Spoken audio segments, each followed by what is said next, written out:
Hello, ನಮಸ್ಕಾರ. ಮತ್ತೊಮ್ಮೆ ನನ್ನ ಯೂಟ್ಯೂಬ್ ಚಾನಲ್ಗೆ ಸ್ವಾಗತ ಸುಸ್ವಾಗತ ನಿಮ್ಮೆಲ್ರಿಗೂ. ಇವತ್ತಿನ ವಿಶೇಷ ಏನಂದರೆ, ಇಷ್ಟು ದಿನ ನಾನು ಪೋಸ್ಟ್ ಮ್ಯಾಚ್ ಅನಾಲಿಸಿಸ್ ಮಾಡ್ತಾ ಇದ್ದೆ. ಈಗ ಇಂಡಿಯಾ ಮತ್ತು ನ್ಯೂಜಿಲೆಂಡ್ ಫೈನಲ್ ತಲುಪಿರೋದ್ರಿಂದ ಪ್ರೀ ಮ್ಯಾಚ್ ಅನಾಲಿಸಿಸ್ ಮಾಡೋಣ, ಯಾರಿಗೆ ಎಷ್ಟೆಷ್ಟು ಸಾಧ್ಯತೆ ಇದೆ ಅಂತ ತಿಳ್ಕೊಳ್ತಾ ಹೋಗೋಣ. ಸೊ ಈ ವಿಡಿಯೋ ಮಾಡ್ತಾ ಇರೋ ಉದ್ದೇಶ ಏನಂದರೆ, ನ್ಯೂಜಿಲೆಂಡ್ ಪರ ಎಷ್ಟು ಟ್ರೋಫಿ ಗೆಲ್ಲುವಂಥ ಎಷ್ಟು ಸಾಧ್ಯತೆ ಇದೆ, ಇಂಡಿಯಾ ಪರ ಎಷ್ಟು ಸಾಧ್ಯತೆ ಇದೆ ಅಂತ. ಸೊ ಇದ್ರ ಮೇಲೆ ನೋಡ್ತಾ ಹೋಗೋಣ. Players on the basis of players ಮೇಲೆ ಕೂಡ ನೋಡೋಣ. ಯಾರು ಹೆಚ್ಚಾಗಿ ಪರ್ಫಾರ್ಮ್ ಮಾಡಿದ್ದಾರೆ, ಇಂಡಿಯಾಗೆ ಎಷ್ಟು ಪಾಸಿಬಿಲಿಟಿ ಇದೆ, ನ್ಯೂಜಿಲೆಂಡ್ಗೆ ಎಷ್ಟು ಪಾಸಿಬಿಲಿಟಿ ಇದೆ. ಇದು ಕಂಪ್ಲೀಟ್ಲಿ ಈ ಒಂದು ಅನಾಲಿಸಿಸ್ ಬಂದು ನನ್ನೊಂದು ದೃಷ್ಟಿಕೋನದಲ್ಲಿ ಇರುತ್ತೆ. ಬಟ್ ಪ್ಲೇಯರ್ ಪ್ರೊಫೆಷ್ನಲ್ ಆಗಿ ಬಂದಾಗ ಅವ್ರು ಇನ್ನೂ ಡೀಪಾಗಿ ಯೋಚನೆ ಮಾಡಿರ್ತಾರೇನೋ ಅಂತ. ಓಕೆನಾ? ಸೊ ಫಸ್ಟ್ ನಾವು ನ್ಯೂಜಿಲೆಂಡ್ಗೆ ಬಂದ್ಬಿಡೋಣ.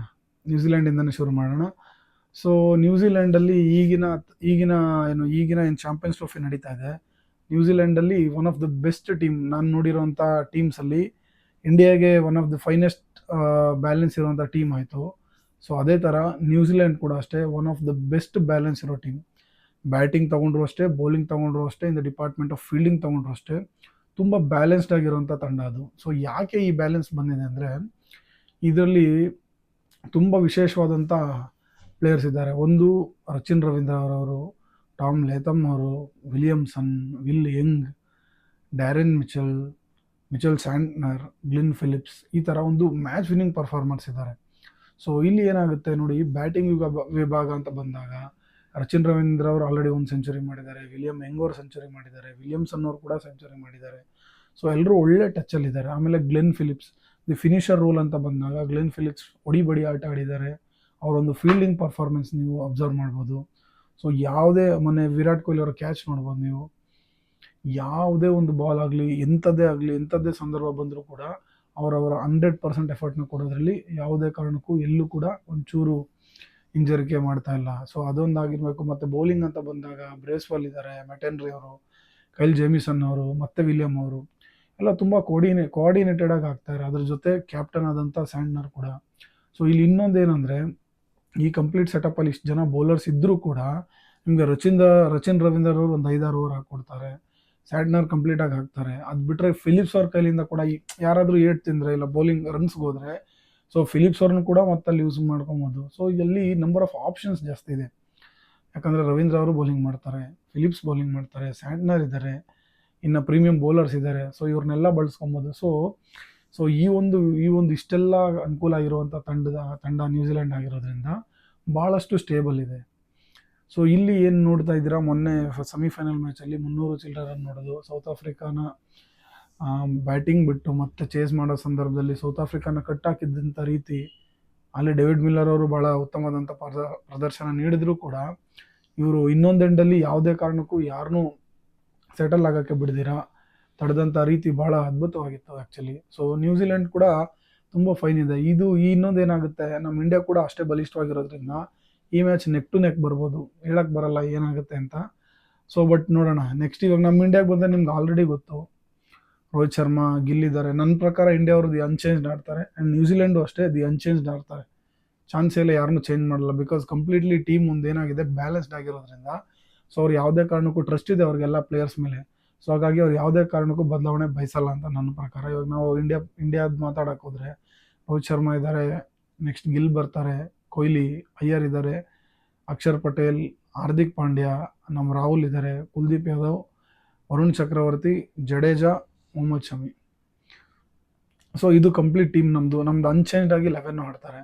ಸೊ ಇನ್ನೊಂದೇನು, ನಮ್ಮ ಇಂಡಿಯಾಗೆ ಏನಕ್ಕೆ ಇದು ಇನ್ನೂ ಬೆನಿಫಿಟ್ ಆಗ್ತಿರುತ್ತೆ ನ್ಯೂಜಿಲೆಂಡ್ಗಿಂತ ಅನ್ನೋದಾದರೆ, ನ್ಯೂಜಿಲೆಂಡ್ ಆಲ್ರೆಡಿ ದುಬೈಲಿ ಬಂದು ಆಡೋಗಿರೋದ್ರಿಂದ ಅವ್ರಿಗೂ ಪಿಚ್ನ ಒಂದಷ್ಟು ಮಾಹಿತಿ ಇದೆ. ಬಟ್ ಇಂಡಿಯಾಗೆ ಏನಕ್ಕೆ ಇನ್ನೊಂದು ಪ್ಲಸ್ ಪಾಯಿಂಟ್ ಜಾಸ್ತಿ ಇದೆ ಅಂದರೆ, ಸೊ ಆಲ್ರೆಡಿ 4 ಮ್ಯಾಚ್ ಈಗ ಮೊನ್ನೆ ಸೇರಿಕೊಂಡ್ರೆ 4 ಮ್ಯಾಚ್ ದುಬೈ ವಿಕೆಟಲ್ಲೇ ಆಡಿದ್ದಾರೆ. ಸೊ ಮತ್ತೆ ಇದು ಫೈನಲ್ ಆಡ್ತಾ ಇರೋದು ಕೂಡ ದುಬೈಯಲ್ಲೇ. ಸೊ ಏನಾಗುತ್ತೆ, ಇಂಡಿಯಾಗೆ ಆ ಪಿಚ್ನ ಒಂದಷ್ಟು ಮಾಹಿತಿ ಸಿಕ್ಬಿಟ್ಟಿದೆ ಆಲ್ರೆಡಿ. ಸೊ ಹೆಂಗೆ ಆಡುತ್ತೆ ಸೆಟಲ್ ಆಗಿ ಅಂತ. ಸೊ ಹಾಗಾಗಿ ಇಂಡಿಯಾ ಟಾಸ್ ಗೆದ್ದು ಬ್ಯಾಟಿಂಗ್ ಆಡಲಿಲ್ಲ, ಇಲ್ಲ ಟಾಸ್ ಸೋತು ಬ್ಯಾಟಿಂಗ್, ಯಾವುದೇ ಪರಿಸ್ಥಿತಿ ಬಂದರೂ ಕೂಡ ಆ ಪಿಚ್ಗೆ ಅಡಾಪ್ಟ್ ಆಗ್ಬಿಡ್ತಾರೆ ಬೇಗ. ಬಿಕಾಸ್ ವಿಕೆಟ್ಸ್ ನೀವು ನೋಡ್ದಂಗೆ ಮಿಡ್ಲಲ್ಲಿ ಸ್ವಲ್ಪ ಸ್ಲೋ ಆಗ್ತಾ ಇದೆ. ಸೊ ಬ್ಯಾಟಿಗೆ ಬರ್ತಾ ಇಲ್ಲ. ಸೊ ಆ ಥರ ಸಿನಾರಿಯೋ ಬಂದಾಗ ಸೊ ಇವ್ರಿಗೆ ಗೊತ್ತಿರೋದ್ರಿಂದ ಸೊ ಇವ್ರು ಈಸಿಯಾಗಿ ಆಡ್ತಾ ಇದ್ದಾರೆ ಅಂತ ನನ್ನ ಪ್ರಕಾರ. ಸೊ ಸೊ ಆಮೇಲೆ ಇಂಡಿಯಾಗೂ ಅಷ್ಟೇ ನೋಡಿ. ಬಟ್ ನ್ಯೂಜಿಲೆಂಡ್ಗೂ ಇಂಡಿಯಾಗೂ ಏನು ವ್ಯತ್ಯಾಸ ಅಂದರೆ, ಈ ಟೂರ್ನಮೆಂಟಲ್ಲಿ ನ್ಯೂಜಿಲೆಂಡ್ ಅವರು 5 ಶತಕ ಹೊಡೆದಿದ್ದಾರೆ. ನ್ಯೂಜಿಲೆಂಡ್ ಎಲ್ಲ ಪ್ಲೇಯರ್ಸು ಸೇರಿ. ಅದೇ ನಮ್ಮ ಇಂಡಿಯಾನಲ್ಲಿ 2 ಶತಕ ಬಂದಿರೋದು. ಸೊ ಹಾಗಾಗಿ ಇದೂ ವ್ಯತ್ಯಾಸ ಆಗುತ್ತೆ. ಸೊ ಪ್ಲೇಯರ್ಸ್ ಹೆಂಗೆ ಪರ್ಫಾರ್ಮ್ ಮಾಡ್ತಾರೆ ಅನ್ನೋದು ಕೂಡ ಇಂಪಾರ್ಟೆಂಟ್ ಆಗುತ್ತೆ. ಸೊ ಬ್ಯಾಟಿಂಗಲ್ಲಿ ಇಂಡಿಯಾ ಕೂಡ ಸ್ಟ್ರಾಂಗ್ ಆಗಿ ಕಾಣ್ತಾ ಇದೆ. ವಿರಾಟ್ ಕೊಹ್ಲಿ ಅವರು ಮೊನ್ನೆ ಆಡಿದಂಥ ಇನ್ನಿಂಗ್ಸು, ಅದಕ್ಕೆ ಹಿಂದೆ ಆಡಿದಂಥ ಇನ್ನಿಂಗ್ಸು, ಗಿಲ್ಲೋರು ಚೆನ್ನಾಗಿ ಆಡ್ತಾ ಇದ್ದಾರೆ. ರೋಹಿತ್ ಶರ್ಮಾ ಅವರ ಸ್ಟಾರ್ಟಿಂಗ್ ಇಂಟೆಂಟ್ ಏನಿದೆ, ಬಂದು ಹೊಡಿಬಡಿ ಆಟಾಡಿ, ಅಂದರೆ ಪ್ರೆಷರ್ನ ಯಾವುದೇ ಕಾರಣಕ್ಕೂ ನಮ್ಮ ಪ್ರೆಷರ್ನ ಬಿಡಬಾರ್ದು ಅಂತ ಪ್ರೆಷರ್ನ ಅಬ್ಸರ್ವ್ ಮಾಡ್ತಾ ಇರೋಂಥ ರೀತಿಯಾಗಿರ್ಬೋದು. ಸೊ ಬೌಲಿಂಗ್ ಆ್ಯಕ್ಚುಲಿ ನಮ್ಮ ಏನು ಬೂಮ್ರಾ ಆಬ್ಸೆನ್ಸ್ ಇದ್ದರೂ ಕೂಡ ಮೊಹಮ್ಮದ್ ಶಮಿ ಅವರು ತುಂಬ ಚೆನ್ನಾಗಿ ಆ ಒಂದು ಡಿಪಾರ್ಟ್ಮೆಂಟ್ನ ಆ್ಯಂಕರ್ ಮಾಡ್ತಾ ಇದ್ದಾರೆ. ಮೊಹಮ್ಮದ್ ಶಮಿ ಚೆನ್ನಾಗಿ ಬೀಳ್ತಾ ಇದೆ. ವರುಣ್ ಚಕ್ರವರ್ತಿ ಮ್ಯಾಚ್ ವಿನ್ನಿಂಗ್ ಇನ್ನಿಂಗ್ಸ್ ಆಡ್ತಾ ಇದ್ದಾರೆ. ಬೌಲಿಂಗಲ್ಲಿ ಮ್ಯಾಚ್ ವಿನ್ನರ್ ಆಗ್ತಾ ಇದ್ದಾರೆ ವರುಣ್ ಚಕ್ರವರ್ತಿ ಅವರು ಕೂಡ. ಜಡೇಜಾ ನಮ್ಮ ಕಡೆ ಜಡೇಜಾ ಇರೋದ್ರಿಂದ ಮತ್ತೆ ಬೆನಿಫಿಟ್. ಆ ಕಡೆ ಬ್ಯಾಟಿಂಗ್, ಈ ಕಡೆ ಬೌಲಿಂಗಲ್ಲೂ ಆಗ್ತಾರೆ. ಕುಲ್ದೀಪ್ ಯಾದವ್ ಚೆನ್ನಾಗಿ ಆಗ್ತಾ ಇದ್ದಾರೆ. ಆಮೇಲೆ ಹಾರ್ದಿಕ್ ಪಾಂಡ್ಯ ಬಗ್ಗೆ ಮೆನ್ಷನ್ ಮಾಡಲೇಬೇಕು.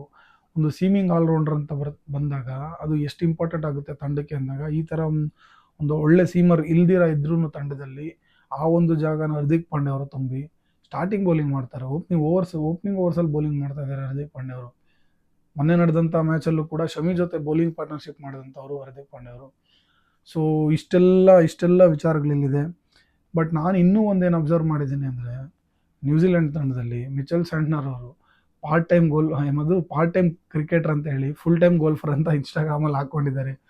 ಸೊ ನ್ಯೂಜಿಲೆಂಡ್ ಅವ್ರು ಏನಾದರೂ ಈ ಫೈನಲ್ನ ಗೆದ್ಬಿಟ್ರೆ, ಒಬ್ಬ ಪಾರ್ಟ್ ಟೈಮ್ ಗಾಲ್ಫರ್ ಬಂದು ICC ಚಾಂಪಿಯನ್ಸ್ ಟ್ರೋಫಿನ ಗೆಲ್ಸ್ಕೊಟ್ಟಂಗೆ ಆಗ್ಬಿಡುತ್ತೆ ನ್ಯೂಜಿಲೆಂಡ್ಗೆ. ಬಟ್ ಟೀಮ್ ಭಾಳ ಸ್ಟ್ರಾಂಗ್ ಆಗಿ ಕಾಣ್ತಾ ಇದೆ ನ್ಯೂಜಿಲೆಂಡ್ ಕೂಡ. ಯಾವುದೇ ಕಾರಣಕ್ಕೂ ಒಂದು ಚಿಕ್ಕ ಎರರ್ ಆದರೂ ಕೂಡ ಇಂಡಿಯಾಗೆ ಕೈ ತಪ್ಪು ಹೋಗುವಂಥ ಎಲ್ಲ ಚಾನ್ಸಸ್ ಇದೆ. ಸೊ ಇಂಡಿಯಾಗೆ ಇನ್ನೊಂದು ಬೆನಿಫಿಟ್ ಏನಾಯಿತು ಅಂದರೆ, ನಮ್ಮದೇ ಪೋಲಲ್ಲಿ ಆಡಿದಂಥ ನ್ಯೂಜಿಲೆಂಡ್ ಹಾಗೂ ಇಂಡಿಯಾದವರು ಆಲ್ರೆಡಿ ಒಂದು ಮ್ಯಾಚ್ ಆಡಿರೋದ್ರಿಂದ, ಸೊ ಇಬ್ಬರಿಗೂ ಅವ್ರವ್ರದ್ದು ಏನು ವೀಕ್ನೆಸ್ಸು ಸ್ಟ್ರೆಂತ್ ಸ್ವಲ್ಪ ಗೊತ್ತಾಗಿದೆ. ಸೊ ಇಲ್ಲಿ ಅವತ್ತಿನ ದಿನ ಯಾರ್ದಾಗುತ್ತೆ ಅನ್ನೋದ್ರ ಮೇಲೇ ಡಿಪೆಂಡ್ ಆಗುತ್ತೆ. ನಾನು ಅದೇ ಹೇಳ್ತೀನಿ. Because India is also the toughest team.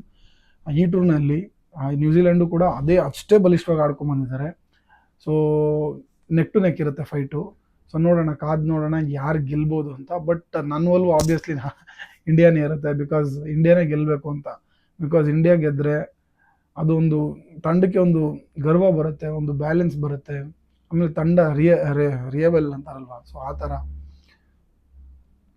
ತಂಡಕ್ಕೆ ಒಂದು ಒಳ್ಳೆ ಆತ್ಮವಿಶ್ವಾಸ ಬರುತ್ತೆ 100%. ಈ ಥರ ಒಂದು ಟೂರ್ನಿ, ಅದರಲ್ಲೂ ಏನಾದರೂ ರೋಹಿತ್ ಶರ್ಮಾ ಅವರು ಈ ಟೂರ್ನಿನ ಗೆದ್ದುಬಿಟ್ರೆ, ವಿತೌಟ್ ಬೂಮ್ರಾ ಒಂದು ICC ಟೂರ್ನಮೆಂಟ್ ನಾವು ಗೆಲ್ತಾ ಇದ್ದೀವಿ ಅನ್ನೋ ಒಂದು ಬೆರೆದಿದೆಯಲ್ವಾ, that is unmatchable. Because Bumrah Bumrah ಅವರು ಒಬ್ಬರೇ ಮ್ಯಾಚ್ ವಿನ್ನರ್ ಆ್ಯಕ್ಚುಲಿ.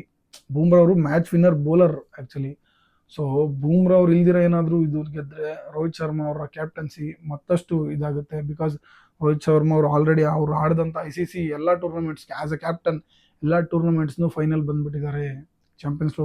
ಇವಾಗ champions trophy final, world test champions trophy final, 50-50 world cup final, 2020 world cup ಗೆದ್ದಿದ್ದೀವಿ ನಾವು. ಸೊ ರೋಹಿತ್ ಶರ್ಮಾ ಅವ್ರಿಗೆ ಇದೊಂದು ಪ್ಲಸ್ ಪಾಯಿಂಟ್ ಆಗುತ್ತೆ ಅವರ ಕ್ಯಾಪ್ಟನ್ಸಿ ಕೆರಿಯರ್ನಲ್ಲಿ. ಆಮೇಲೆ ಅವರ ಒಂದು ಕ್ಯಾಪ್ಟನ್ಸಿ ಬಗ್ಗೆ ತುಂಬ ಜನ ಮಾತಾಡಿದ್ದಾರೆ ಆಲ್ರೆಡಿ. ಬಟ್ ಇದು ಒಂದು ಅವರ ಇದಕ್ಕೆ ಸೇರಿಕೊಳ್ಳುತ್ತೆ.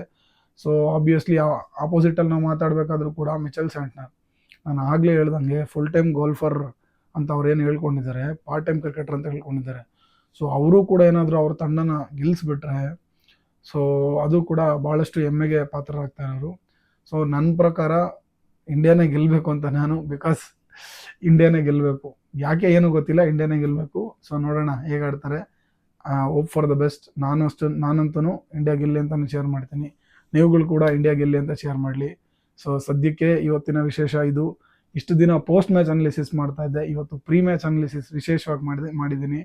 ಸೊ ನನ್ನ ಓಟ್ ಬಂದು ಇಂಡಿಯಾನೇ ಗೆಲ್ಲಬೇಕು ಅಂತ, ಇಂಡಿಯಾನೇ ಗೆಲ್ಲುತ್ತೆ ಅಂತ ಕೂಡ ಹೇಳ್ತೀನಿ ನಾನು ಈ ಸಂದರ್ಭದಲ್ಲಿ.